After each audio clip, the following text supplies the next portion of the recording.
My name is Mr. Pignonam Isorina Hudabalo, an international volunteer of English teacher at CS Toulouse. Je réponds au nom de M. Pignonam Isorina Hudabalo, volontaire international de réciprocité au Niger dans le domaine de l'enseignement, d'où ma présentation en anglais. J'ai décidé de m'engager au volontariat international pour découvrir les réalités et aussi acquérir des compétences qui pourront m'aider à m'accéder sur le terrain de l'emploi. En tant que professeur d'anglais au CS Toulouse, j'ai eu pendant ces 3 ans à dispenser les cours d'anglais, sensibiliser les élèves sur l'importance de l'éducation et particulièrement l'importance de la langue anglaise. J'ai eu aussi à encourager les élèves en distribuant les BIC aux meilleurs élèves de ma classe où je suis titulaire. Avec la sensibilisation sur l'importance de la langue anglaise et l'encouragement des élèves, aujourd'hui, la plupart des élèves qui ne s'intéressaient pas à la langue anglaise s'intéressent. Déjà en 6e et 5e, nous voyons déjà des élèves qui tentent de parler la langue anglaise, ce qui n'était pas le cas dans le passé. Aujourd'hui, la plupart des élèves, quand ils nous voient en cours dans la rue, c'est la langue anglaise. Ils essaient de tenter en anglais. Grâce aux résultats obtenus, nous étions vraiment aimés par les parents d'élèves qui nous considéraient comme leurs enfants. Et même à la fin de la mission, nous avons été décorés par l'ANVD, l'Agence du volontariat pour le développement. C'est le comportement des élèves qui sont prêts à serrer la main à leurs enseignants, qui sont prêts à se mettre à la devanture et regarder leurs enseignants rentrer dans la classe. Aussi, la langue Hausa est toujours utilisée dans la classe pour expliquer le cours. Vraiment, moi, j'ai été surpris. Le peuple Hausa aussi, j'ai aussi remarqué que c'est des gens qui n'aimaient pas le cours. Vous allez voir en classe de 6e ou bien 5e, vous allez voir les élèves vraiment âgés qui sont dans les classes.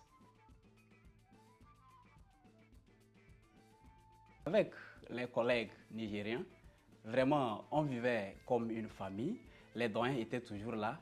Ils nous assistaient dans les classes. Toujours, on travaillait ensemble. Nous travaillons en équipe.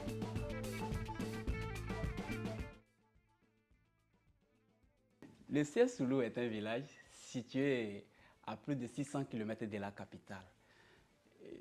Premièrement, ce n'était pas facile. Le climat, avec le climat qui est différent du nôtre, ce n'était pas facile. Toulouse est habité par les musulmans.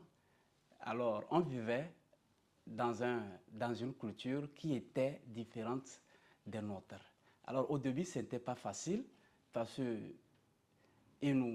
étant donné que nous n'étions pas d'une même culture, ils ne nous considéraient pas, ils nous considéraient comme des gens qui étaient différents.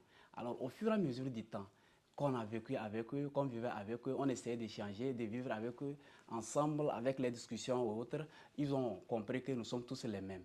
Alors, aujourd'hui, Toulouse est devenu comme mon village, c'est comme une famille pour moi, où je peux aller vivre comme je veux. Personnellement, cette mission m'a permis de planifier et de dispenser le cours. De dispenser les cours, quels que soient les caprices des élèves, quel que soit l'âge de l'élève. Cette mission m'a permis de connaître la réalité, le comportement des adolescents.